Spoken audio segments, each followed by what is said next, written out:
standing on these mountains and plains, far away from the rolling ocean, still my dry land heart can say, I've been sailing all my life now, never harbor or port have I known. The wide universe is the ocean I travel, and the earth is my blue boat home.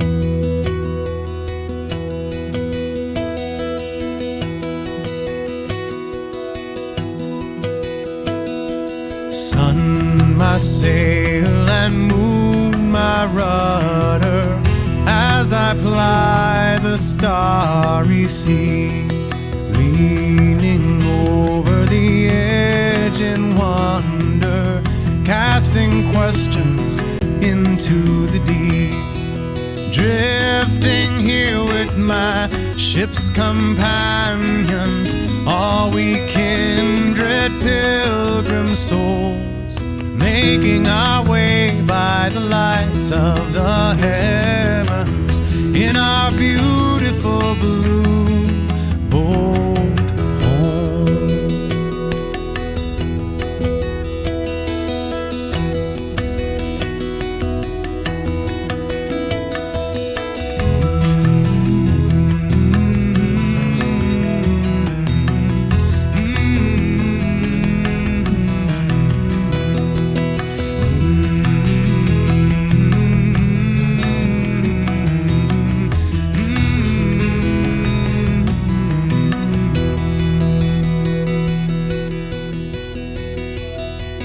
I give thanks to the waves upholding me, hail the great winds urging me on, greet the infinite sea before me, sing the sky my sailor's song. I was born upon the fathoms, never harbor or port have I known. The wide universe is the ocean I travel, and the earth is my blue boat home. The wide universe is the ocean I travel, and the earth is my blue boat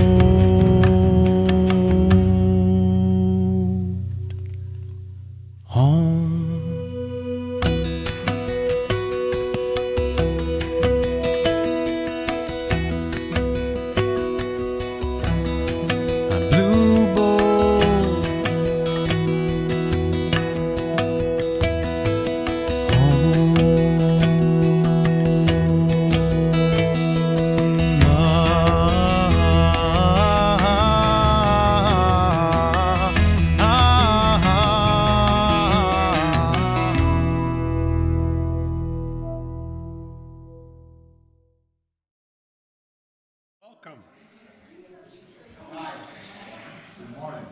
Welcome to the Unitarian Universalist Fellowship of Topeka. We are a community of people bound together in shared principles established by the UA and for the purpose of mutual community. I would like to now read some opening words from Rachel Rott available at the UUA website. Welcome Home by Rachel Rott. Welcome, you questioners, seekers of truth with a capital T, pilgrims longing for sanctuary, travelers needing harbor from the storm. Welcome those who are holding on by a thread, determined breakers of chains of loneliness and isolation. You pushed through your fear because something told you that you deserved to belong. Welcome home. We will commence with the announcements.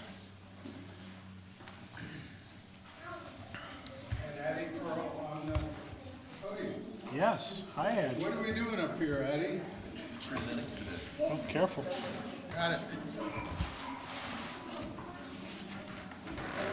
Well, my granddaughter looks like she's going to present today. She can't read yet, so I guess I'll read this stuff. The first thing I want to announce is where we're at on our pledge drive. Most of you in here have pledged already, and I appreciate it. If you have not, please come and see me after the service, and we'll certainly take care of that. Where we're at right now, we have commitments for $113,000, which is 68% of our goal of $165,000. We good? Yeah. Okay. Last year, we had commitments of $124,000, and we hope to exceed that number this year. We're still waiting on some people to return from overseas and things like that. That's the only announcement I know of today. We will have joys and concerns. I'm not going on yet. Oh, that's right. Everybody get out their calendars and write the following. On May 7th, the Mozart Requiem Mass will be performed at White Concert Hall. It's an amazing piece. Janine and I will be singing. We are, luckily, not the soloists, but we are part of the chorus. And it is at 7 o'clock on the 7th at White Concert Hall. And we'd really like to see you there. It's a free concert with a free will donation. Thank you very much, Janine. Okay. Well, Laura won't be singing. Oh, she's not? I don't think so. She's missed most of the rehearsals. She's in Italy. Oh, she's the one overseas. Yeah, she might not have come back yet. Yes, and Catherine Schmidling is also singing with us.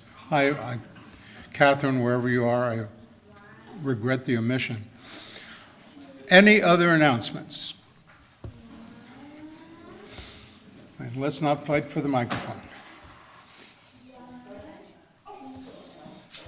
We will have joys and concerns a little bit later in the program. We're very polite when we fight for the microphone. It's Okay. you first, you first. No, It you is first. me first. You first, you Yes, first. I understand. I will not be able to. Hello? Hello? I will not be able to teach yoga for the month of May due to traveling, so I just wanted to make sure that everybody got that announcement. It's also going to be taken off the calendar at the website, so thank you. Hello. Rummage sale's coming up. We still need lots of people to help organize and straighten and immediately after their service, if everybody could pick up their chair if you're able and stack it. We're going to be stacking chairs and moving tables out for our rummage sale. We'll be setting up all this week. Need more help Fridays, Saturdays, and for cleanup. Also bake sale. We're having a bake sale along with the rummage sale, so bring them in Thursday if you like to bake cookies. Bake. Okay, let's see. I think that's about it. There's a sign-up sheet out on the tables, so thank you. If you haven't signed up yet, you must sign up today.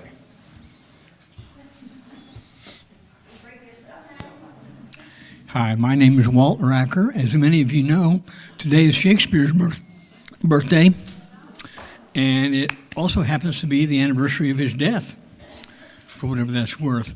But more importantly, it's the anniversary of the first publication of his complete collected folio of all his plays. So if you're a person who likes to commemorate anniversaries, important events, births, remembrances, I have a dozen free trees that came from Arbor Day Foundation.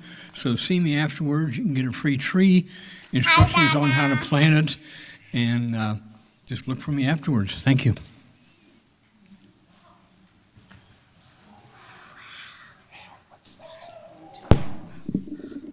Hi, good morning. I just want to let everybody know thank you. I host a pagan community coffee the last Saturday of every month. It's at Coffee Bar where PT's used to be, 17th and Washburn, from 6:30 to 9:30. You don't have to stay the whole time. You don't have to be there at 6:30, and you don't have to be pagan. So if you just want to come and learn about paganism, kind of like what we're all into, everybody is welcome. And if you forgot all the information, we're on Facebook. The page is called Topeka Pagan Gathering, so you can get all of that information there. Oh, it's 17th and Washburn, right? Yeah, Coffee Bar, right, where PT's used to be, yeah. Any other announcements? I will then concede the microphone.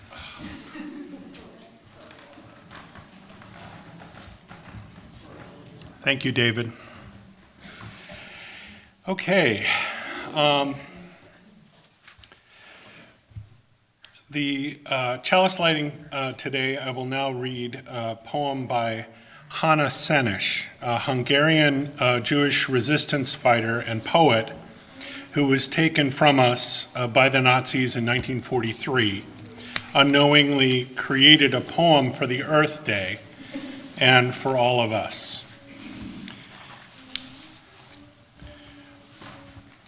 O God, may these things never end. The sand and the sea, the rustle of the waters, the lightning of the heavens, the prayer of all. Well, the original context to this poem was resistance in the face of Nazi Germany. The words ring true on today, because without the earth, there is no us, so we must take care of it.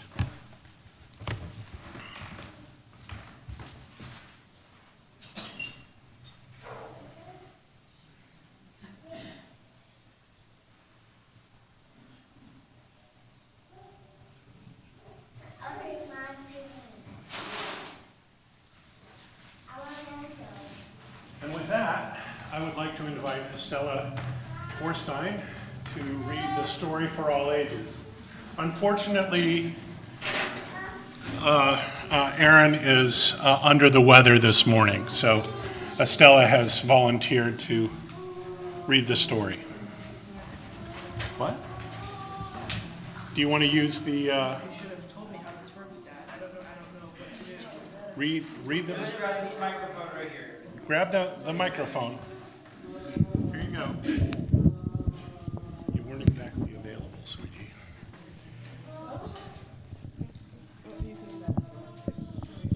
Yep. Just pull it over there. Okay.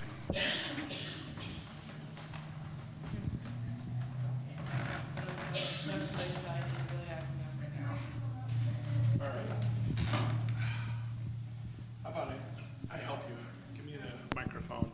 I'll hold it, and you hold the book. Okay. All right. One Earth by, I don't actually know how to pronounce this person's name. Eileen Spinelli. By Eileen Spinelli. Testing? Okay. Just hold it up. One wide sweeping sky, 2 honeybees. 3 bunnies in a nest, 4 redwood trees. 5 clumps of yellow flowers, 6 turtles snoozing.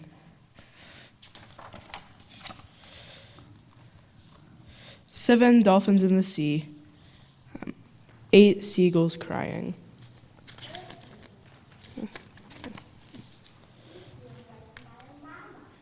9 worms underground, 10 fields to plow.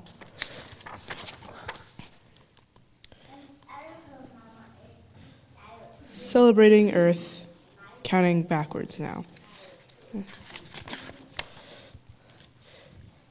10 scraps of litter, toss them in the trash. 9 empty bottles, turn them in for cash. 8 plastic grocery bags, weave them into mats. 7 towels getting thin, good for sheltering cats. 6 flannel skirts, too old, cozier than new. 5 lamps to light a room, try to use just 2.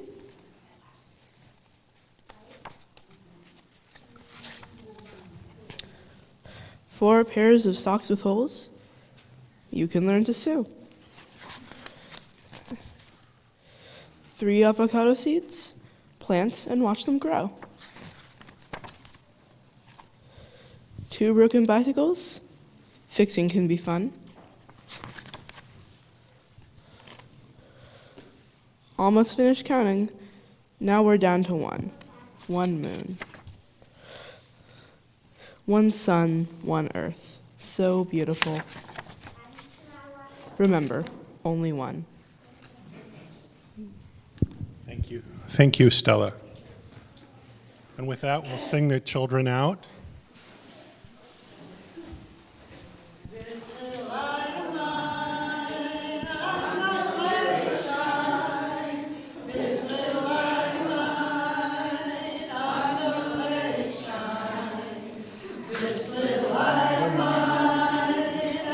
Gonna let it shine, let it shine, let it shine, let it shine.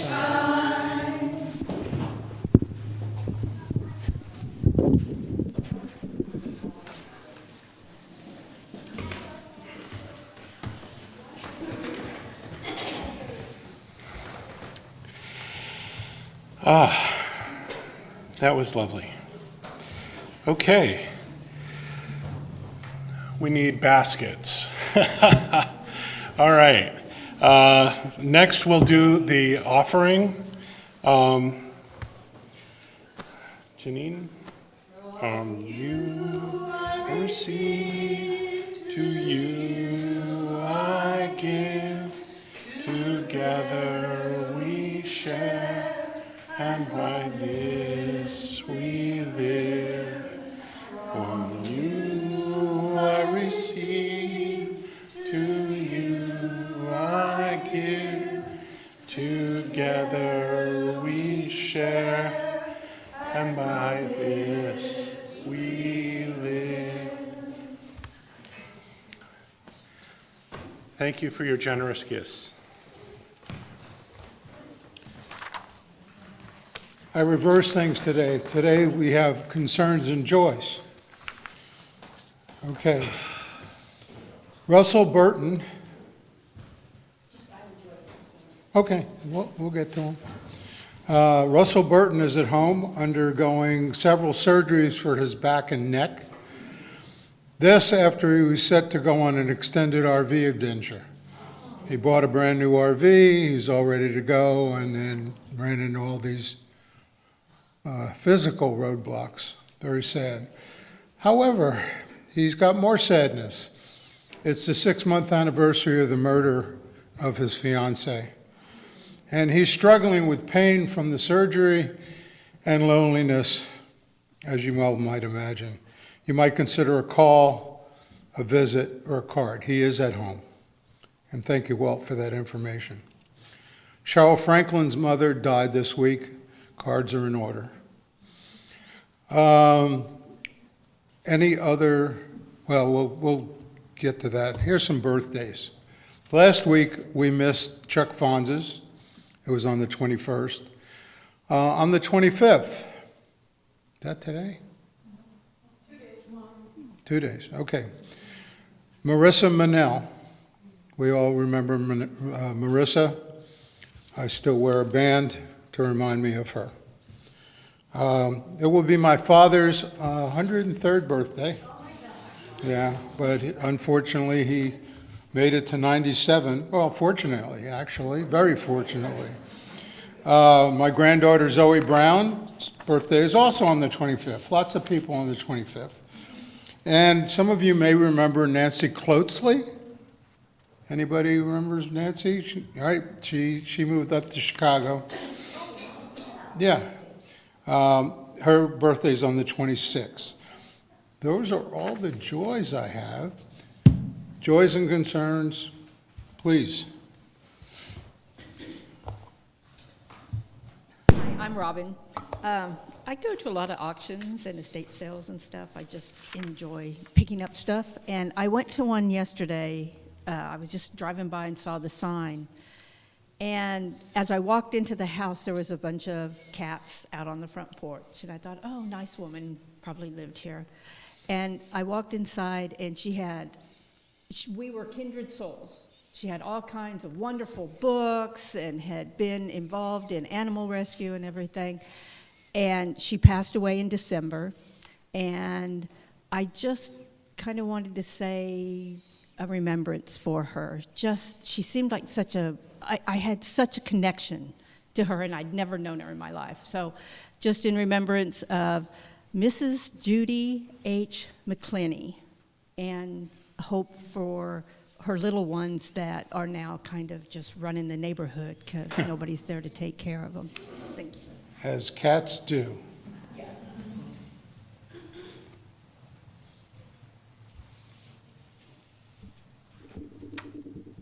This is a concern. I'm asking you all to keep Kathy Callan, our good friend and member, in your hearts. Her sister, Jo, had a bad fall a couple days ago. Kathy has flown to Cincinnati to be with her. Jo has advanced Alzheimer's, and this is just a very difficult time for Kathy, so keep her in your hearts. Thank you, Richie. Nancy? I don't see Dennis Bosley this morning. I came, I come, when I come a lot. And I'm Nancy Heitzig. But maybe he'll see this on YouTube. But he studied law, and he went to KU, and he knew my uncle, and he took some classes from my uncle at KU at the time, and I was going to let him know that my uncle had passed this last week. He was 93, and I was just going to put that out for Dennis. Thank you, Nancy. Janine? I thought this was what you were going to say. Dennis is being honored by, do you remember who it is? He's getting an award.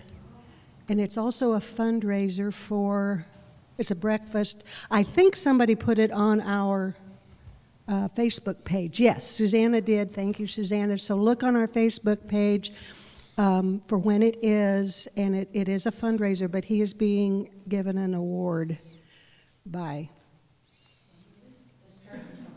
What? I believe it's his trucking company. No. This is different. No, this is something for his, what? Mental health advocacy. Yeah. So we'll find that, and if you can go to the fundraiser, I think it would be great for us to have a showing. Anyone else?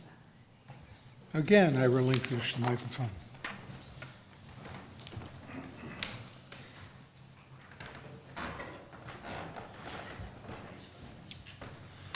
Thank you again, David.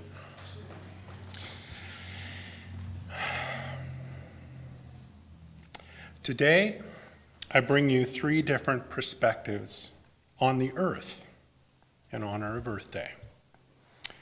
From Robin Hanson. Robin?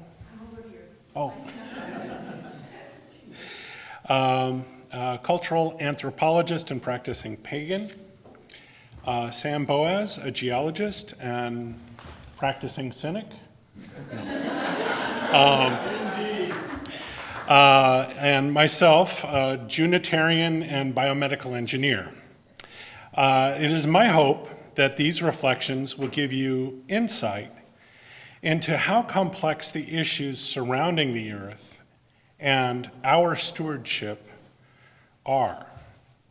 So listen and reflect. Robin? Thank you. From the beginning, when humans became self-aware, we have questioned our very existence. At that moment, humans realized that the earth provided for that existence and that they were not alone in their dependence on the earth. Everything that lived, from the smallest creature to the great leviathans of the ocean's depth, owed their lives to the earth. Humans had not reached the point of distancing themselves from other life on the earth, and thus saw the spirit or energy of life in everything that lived. This shared camaraderie is called animism, the beginning of what we know to be spirituality. As millennia passed, humans anthropomorphized this energy, and the earliest of the creator gods emerged. As Western European culture developed out of the early Greek myths and legends, the earliest imagery of the life-giving creator became represented by the primordial personification of the earth, Gaia. All that is because of her. Look around you. Everything you see exists because of the earth. The beautiful blue sky, the billowy white clouds, the rich black soil, the lush green grass, the caress of a summer breeze, the bubbling brooks, all the living creatures, including the people we love. There would be no life as we know it if not for her. There would be no sky, no rain, no wind without her. When the first farmers realized that they could manipulate the earth, our place, our view of the world around us changed. It is like we experienced a sense of human amnesia, that we were the gods, that we ruled the earth. Yet time and time again, she reminds us just how wrong we are to assume that power. The wind that tears down our structures, the earthquakes that destroy without regard for architectural wonder, the hail that beats down the crops we plant, the droughts that threaten to drive us from fertile land, and the floods that serve as a reminder through recorded time that we are all dependent upon the benevolence of the earth herself. At least with Earth Day, we are beginning to remember our place in this ecosphere, that without the earth, there would be no life as we know it. We still have a long way to go to truly understand the impact that we as humans have on the earth and all her life forms. May the goddess guide us as we strive to do better. Thank you.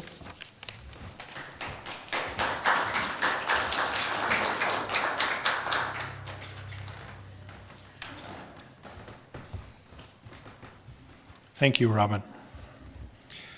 Next, I'd like to invite Sam to come up and give his reflection. Thank you, Micah. All right, we're going to try and do this from script, which is terrible for me. I usually go from notes. And after a gentle suggestion from Micah, I switched mainly to water, which is probably better. So I do suppose there is something personal about an Earth Day reflection, or should be. Like many of you, Water and I have a long history together. We were about 60% water on a good day. I left college and knew that water molecule is the common factor in all known life. The downside of being a scientist is the lack of wonder that it brings. But personally, I'm a drink from the water hose kind of guy. At least that was how I was growing up on a farm. My advice is not to drink water from the hose, especially one that is attached to a well in an impacted aquifer. We started treating our water when I was a teenager. Water and I had to reconcile our relationship at that time. As a necessary resource to support life, we've gotten excited about water and done a lot of exciting things with water. We have tapped into it to irrigate crops, filled swimming pools, bathed in it, bottled it, all kinds of things. Some even drink it. It also falls from the sky for free. We should really pat ourselves on the back for our ingenuity. Self-adulation is probably premature. We are terrible accountants. We didn't account for aquifer depletion as we continued to drill ever deeper into our aquifers to find water. We neglected to account for the change in weather patterns due to climatic shift. We did not account for microplastics or our wonder chemical of the day finding its way into our drinking water. Our ingenuity is a gift and a curse. What are the big problems? It's a natural question to ask. Some scientists have dubbed this to be the Anthropocene era. Oh yes, we put our name on it. We have even named rocks things like plastoglomerates and pyroplastics to explain our legacy, the legacy of Homo sapiens. I don't believe that providing other names to industrial pollution validates it in some way. Describing the presence of cancer-causing compounds in groundwater as modern water would be equally absurd. We should do our best to halt industrial pollution, not normalize it. The creation of rocks is a natural process, and we should leave it that way.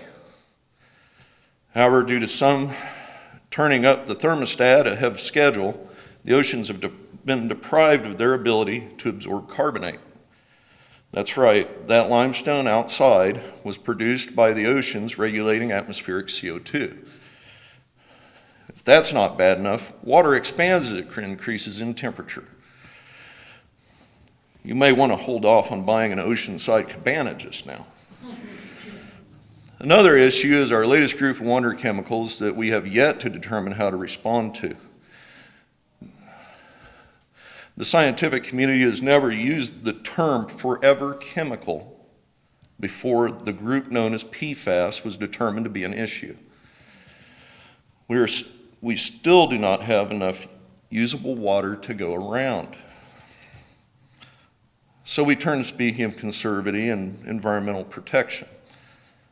Stewardship is probably a less loaded term. Stewardship sounds like a friendly, straightforward word. It is actually a difficult concept to fully grasp. Stewardship is individual. We have choices like the plants we cultivate, how we use water in our daily lives, and how we interact with our environment to protect water. There is also a community aspect when we collectively act. This isn't just a trip to the ballot box. Xeriscaping is a community endeavor when like minds agree to try. Dry land farming and no-till techniques have been adopted in the farming community. If we build communities on stewardship, conservancy and environmental protection will come on their own.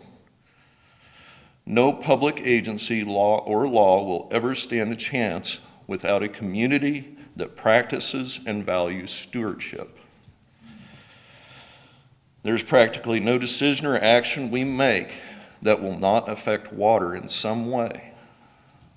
Whether it is supply or quality, we have to be cognizant of decisions we make in our daily lives. I'll throw it back to you, Mike.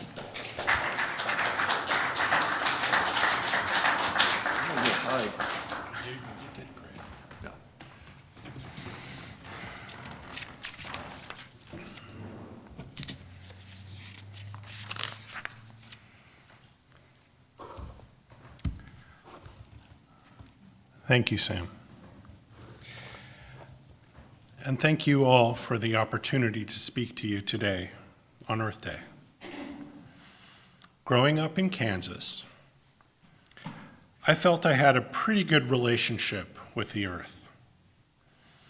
Back in the late 1960s and early 1970s, I thought the only issue I had to worry about was a little pollution, smoke from coal-fired power plants and some factory runoff, and I sat comfortably with my thoughts, drinking a cold drink from my mom's Freon-filled refrigerator, eating beef jerky and candy with red dye number 5, and breathing my mother's secondhand smoke. Like most Americans, I thought it was funny that a river in Ohio had caught fire. Then, on a trip to New York, to Hayden Planetarium, I saw my first instructional display on climate change. It was a 2 foot by 2 foot display about cows, about how much grass cows ate and how much greenhouse gas they create. I remember this display not because I was concerned about the earth, but because it upset me. Beef was one of Kansas's main industries, and there was a well-established science museum telling me that cows or eating beef was bad for the environment. My childhood attitudes about global warming were and are an attitude held by many around the world. We don't look at the earth from the vantage point of fragility, but one of treating it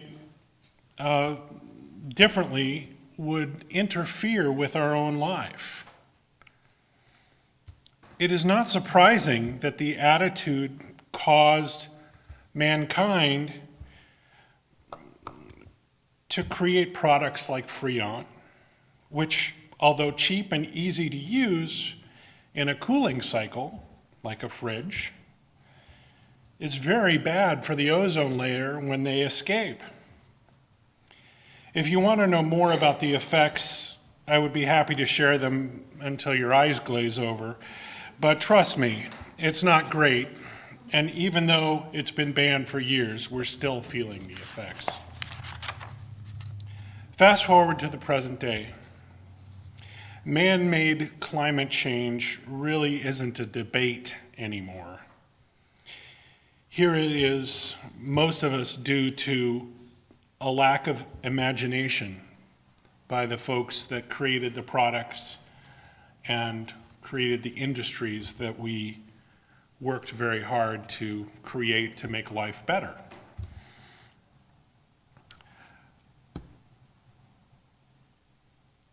Our desire to have without consequence and the fact that meaningful change on a societal level is very hard makes dealing with climate change a big challenge. Well, California was the first state to enact climate change legislation to require a higher percentage of cars with zero emissions. They are, in fact, dragging the whole car industry and the rest of us along with them. It's that type of pioneering climate and environmental protection and stewardship that we need. We need to set standards that make whole industries more environmentally friendly. And we need to walk the walk, not just talk the talk. If you were a kid, like I was in the 60s and 70s, and went outside in Los Angeles, you'd find it hard to breathe on many days. You go there now, and go up to Mount Lowe, look out over the entire city. You can, on a good day, you can see all the way to Catalina. Now, going outside, it's not as bad for you air quality-wise, but there are other reasons why you don't want to go outside in Los Angeles. That's another story. Our 7th principle specifically states that we are to respect the interdependent web of life. The Earth is the only place that we've found that we have direct evidence supports life. Therefore, it is our responsibility to protect the garden so that life can continue. This is hard to do and requires imagination. So let me make one suggestion that can make a small difference. I propose that we make the UUFT have a zero carbon footprint. This means that the energy for heat, lighting, and even water for our coffee doesn't use energy from carbon-producing sources like oil and natural gas. Or if we do, that we offset the carbon emissions of these sources with energy created by alternative sources, like solar and wind. In this case, all we have to do is replace a few chairs in our audience with a wind turbine, and the presenters, such as myself, shall generate enough wind to make a difference. Seriously, I will make a concerted effort to find what grants and resources are available and see if this can actually become a reality. We at the UUFT need to put our efforts where our hearts are. So let's use our imagination and put our principles to work. Thank you.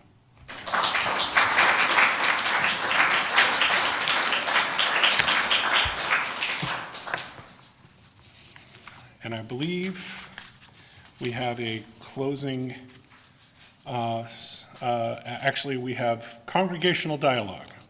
So anyone have any thoughts on what we've put out there? Please come up and share your thoughts with us. Hello, my name is Cheyenne. When I was younger, I was taught, like in school and at home, that it's up to me, it's up to all of us individually to help stop climate change and to help slow the process of what's happening. But in reality, it's up to industries, because as individuals, we don't create nearly as large of a carbon footprint. We don't create nearly as much waste and toxic chemicals.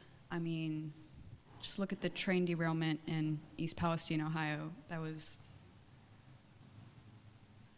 It was ridiculous, it was a sham, and it was a cover-up. They told residents that they were free to go back and live in their communities, that it was safe, but since then, people have developed serious health conditions, holes in their esophagus from drinking the toxic water, breathing in the toxic air. I've seen videos of people throwing stones into a creek and watching all that chemical sheen just rise up to from the bottom like it was an oil spill. And the people that were in charge of cleaning up that mess told everyone that it was fine, that it was perfectly safe. And I just think that there needs to be a lot more regulation on the way that industrial waste is disposed of, the way that it's taken care of, the way that spills are cleaned up, because it is none of the residents' fault that a train derailed where they live. And it's actually happening all over the country. That one in East Palestine was only the first that we heard about among many. And it's something that's very important to me because I want to continue to live in a place that I can breathe, in a place that I can feel safe to drink the water.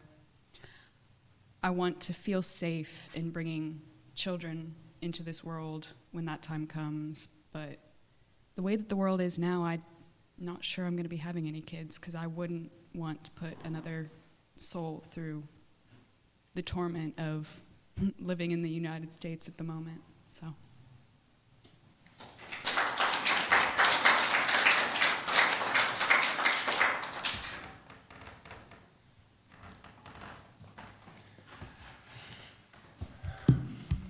Anybody else?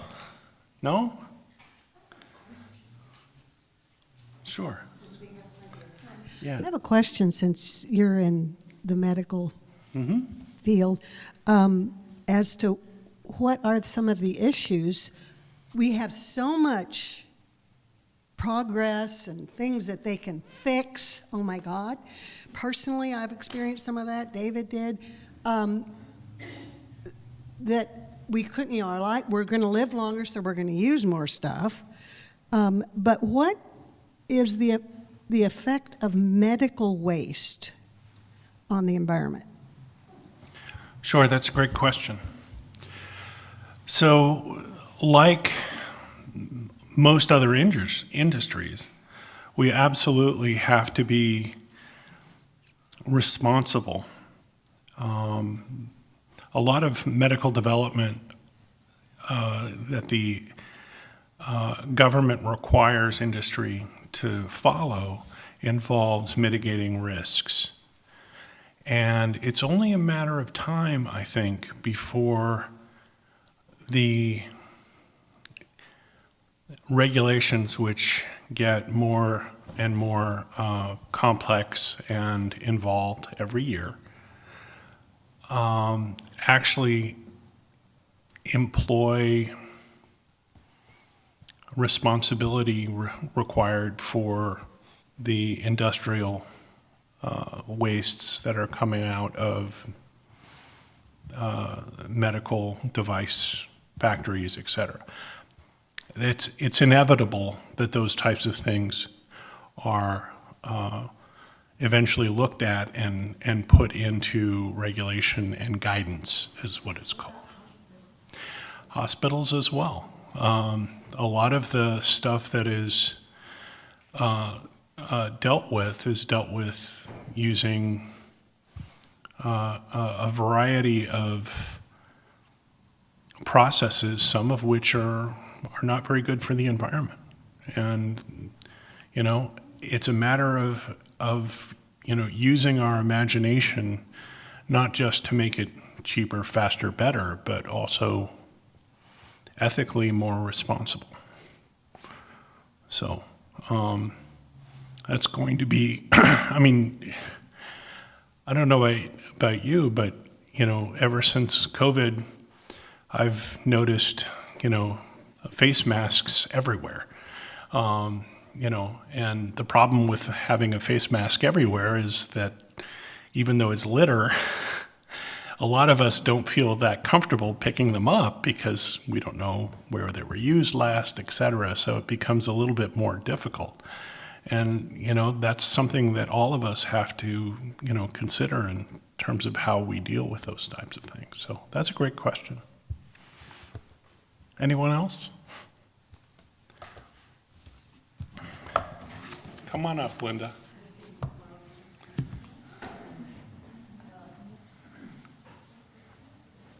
I have questions. I want to know if Sam drinks tap water in Topeka, and for the medical person, Bill and I have chosen to have green burials, thinking that cremation pollutes the air. So I don't want to be embalmed and taking up a whole bunch of space in green space. So I'd like to know what you think of that, and whether Sam drinks tap water. Sam?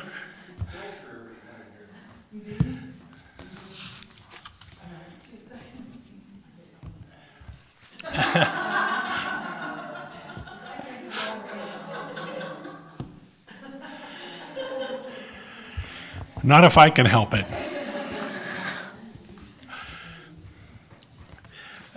And in all honesty, Linda, I like your choice. I've been looking for a similar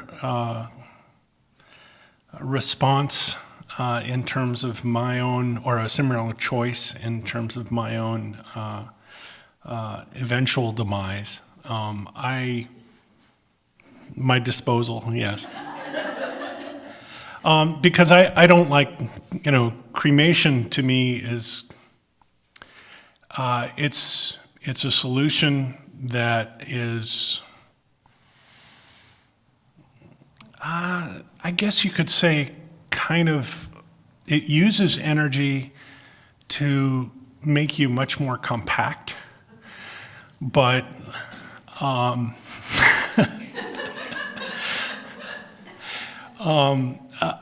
more interested in, I don't know how many, I'm an omnivore. I don't know how many animals I've eaten or how many, plants I've eaten over the course of my life. But, once I'm gone and no longer need this body, I don't really have any problems with animals and plants, coming back and, taking back what reclaiming, exactly, reclamation, So from that standpoint, burial at sea, I don't know, plant me in the ground, put a tree over me, I don't know.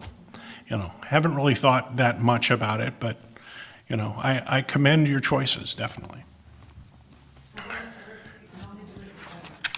Oh, good to know.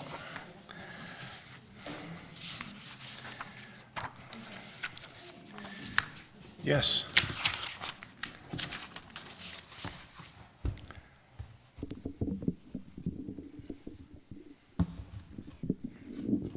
Good morning. I'm Bob McDaniel.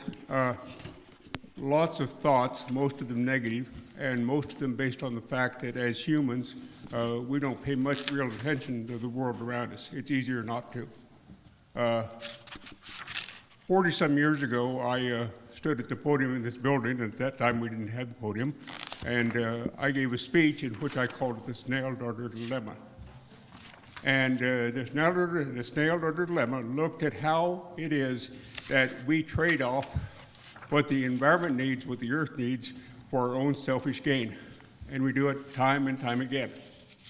And then, to make matters worse, we pretend that we're not doing things time and time again, and that what we do is necessary for our own enjoyment, let alone consideration for our own survival, or the survival of our children or grandchildren. There is not a single thing that I can get up here and say is positive in terms of the things we are doing, the choices we're making, and we're headed for a sure and final destiny and pretending that it's not going to happen. We cannot live in a planet that continues to get warmer and warmer and warmer. We cannot address the problem of the planet getting warmer and warmer and warmer by turning our air conditioners higher and higher and higher. We cannot say that by switching to electric vehicles, we're somehow solving the problem of other kinds of vehicles, because everything has its cost, including, for example, the cost of creating the car to start with. We haven't even started looking at the fact that electrical vehicles use huge batteries. Those batteries use all sorts of chemicals that are hazardous in their own right and their own way. So the one thing I would suggest that each of us do is at least give a thought to how you choose to live, the decisions that you make, and are there things that we could do that would make this place a more habitable place for a longer period of time than it will be otherwise. And I would love to get up here and talk about all the positive things that have happened or the positive things that will happen. The unfortunate fact is that for the most part, those are in our imagination.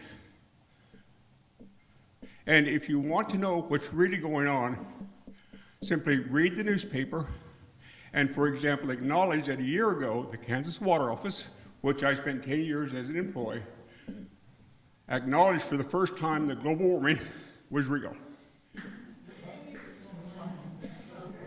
Now, folks, that's a state agency responsible for the control of water resources discovering that they finally believe that global warming, which has been a reality for at least the last 40 or 50 years in terms of understanding where we're coming, they acknowledge that it was in fact real. So I would suggest to you that do the best you can with what you have.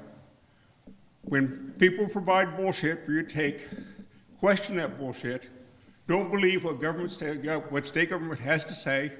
Don't believe what goes on in the Senate and the House, because it's a whole bunch of misdirection, and the situation is critical, and we cannot keep pretending that it is not.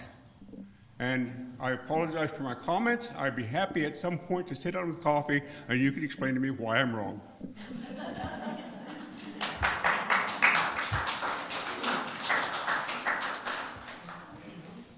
Hello, me again. I would just like to say, in terms of what's happening in state houses and senates all across the country,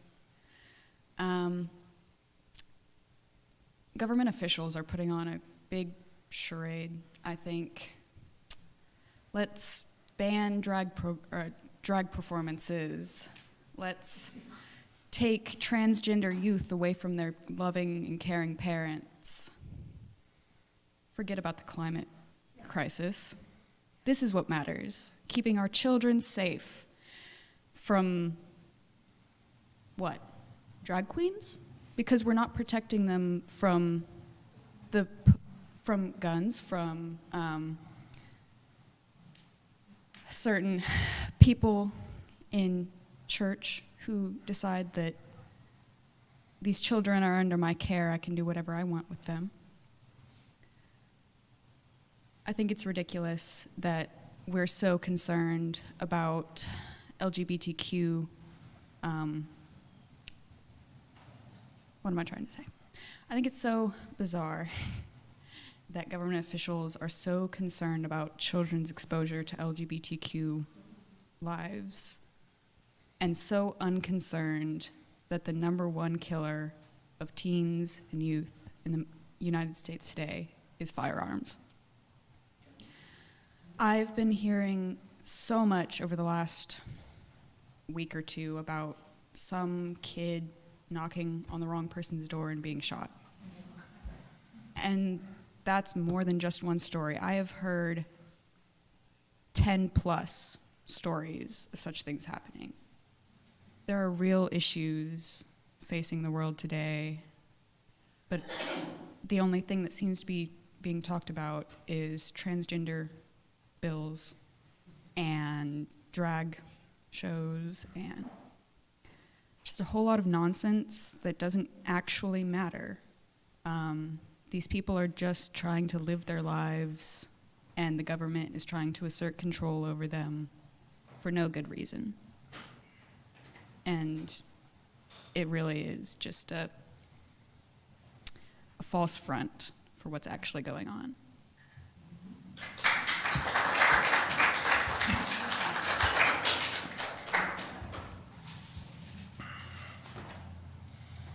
I know this is being recorded on YouTube. My name is Susanna Emilio. My pronouns are she, hers.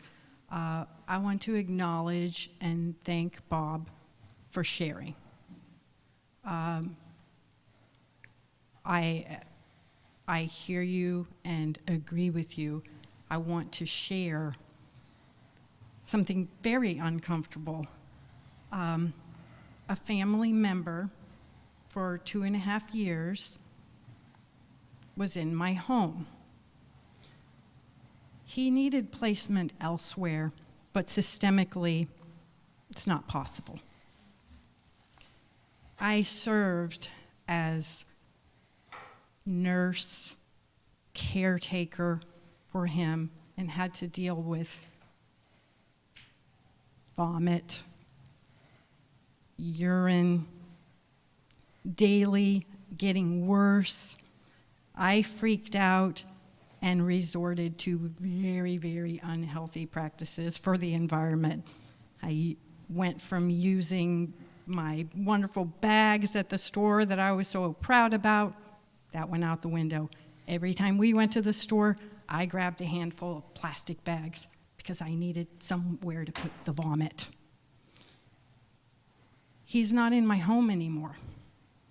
I don't have to deal with that. So conveniently, I can let that go, and I'm not being a sinner anymore.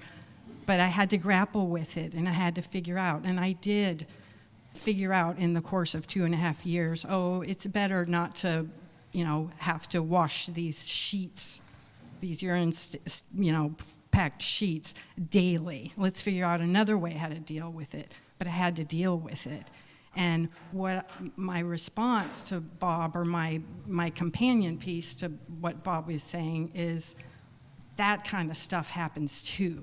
And it happens all over the world. We have to deal in real time. We have to process and deal with how do we do this. And the only thing I can say, besides acknowledging that this is the existential reality that we're in, is, okay, I recognize that on a global level, we're trying.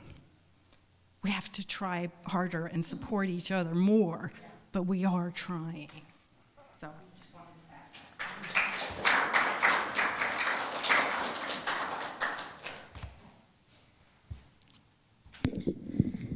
Hi, I'm Cheryl. And I can remember a girl of the 70s. When they were when Earth Day was talked about, and I can remember going to the Garden of the Gods. They took us on a field trip, and they talked about what was called being a neatnik.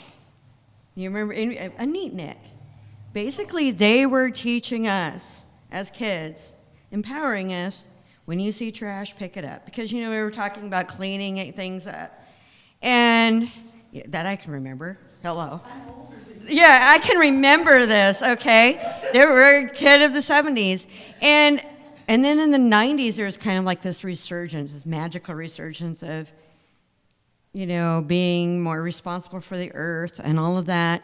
And now it's like we have all this technology, we have all this knowledge. You can see, you see things about what's going on with the giant plastic island that's floating around in the ocean. There's even a story, scientists are actually finding things living on this plastic island that normally lives on the coastal edges. And I'm going, okay, they're like, that's both intriguing and frightening. And in my own way, I'm thinking, okay, I know this. I'm not sure what I can do about this. The hard part is getting after, like Cheyenne was saying, industry. We have to acknowledge that plastic has to go. There's other countries going, no, we can't do this anymore. It's disgusting. It's ruining our beaches. It's in everything. It's getting in our food. And doing what we can to take control of what we can do, even if it's the small things. Even if it's, I walked the dog around the block and I picked up 10 things and put them in the trash. So I guess all it comes down to is taking responsibility for our own shit. Thank you. Thank you.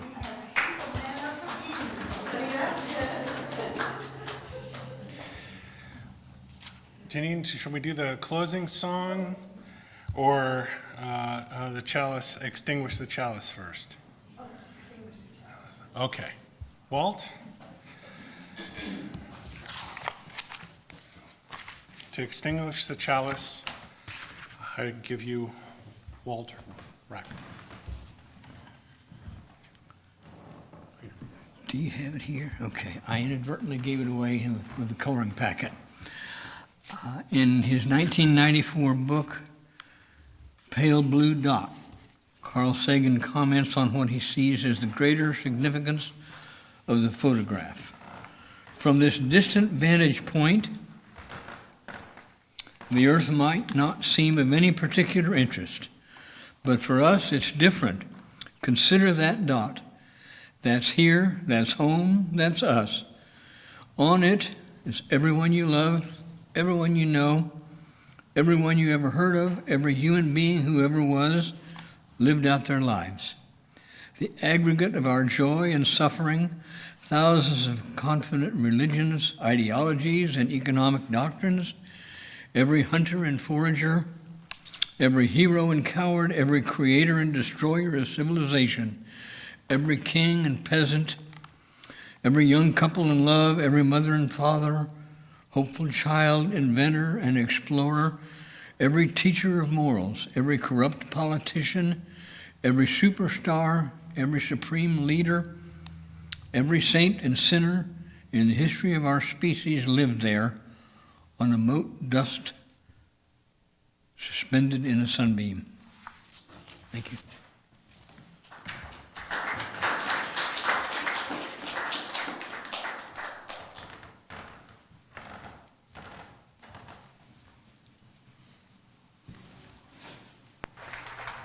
I have in mind to play y'all a brand new song.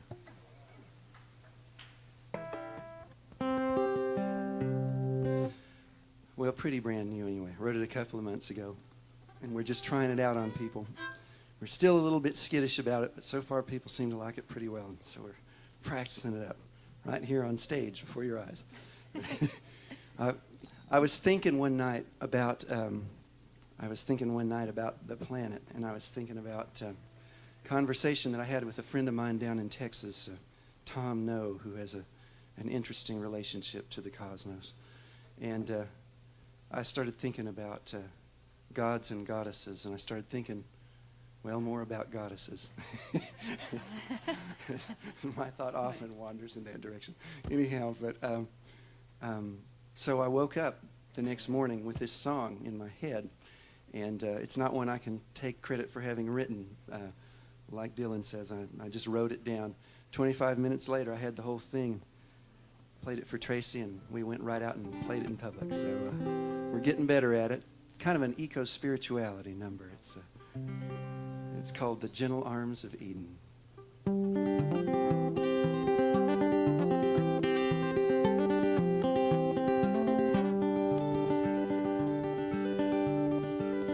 On a sleepy, endless ocean, when the world lay in a dream, there was rhythm in the splash and roll, but not a voice to sing.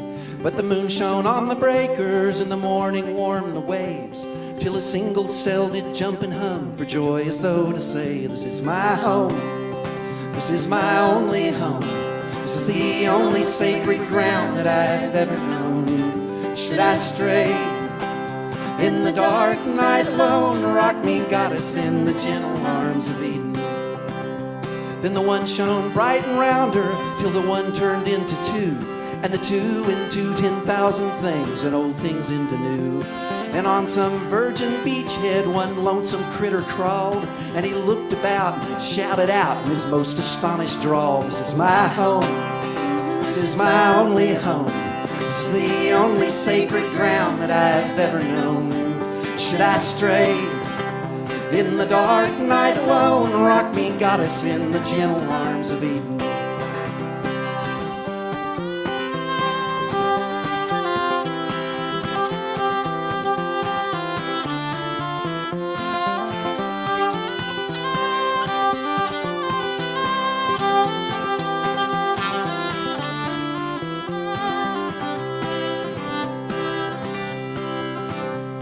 Then all the sky was humming, and the ground was carpet green, and the weary children of the woods went dancing in between.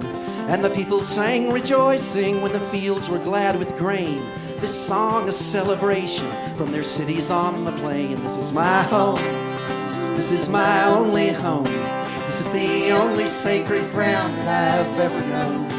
Should I stray in the dark night alone, rock me, goddess, in the gentle arms of Eden. Now there's smoke across the harbor, and there's factories on the shore, and the world is ill with greed and will and enterprise of war. But I will lay my burdens in the cradle of your grace, and the shining beaches of your love, and the sea of your embrace. This is my home, this is my only home, this is the only sacred ground that I've ever known. Should I stray in the dark night alone, rock me, goddess, in the gentle arms of Eden. Rock me, goddess, in the gentle arms of Eden.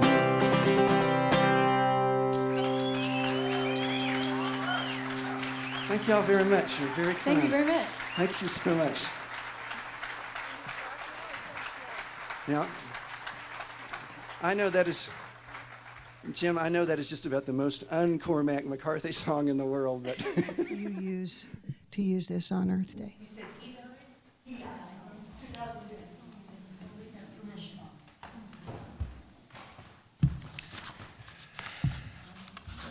Happy Earth Day.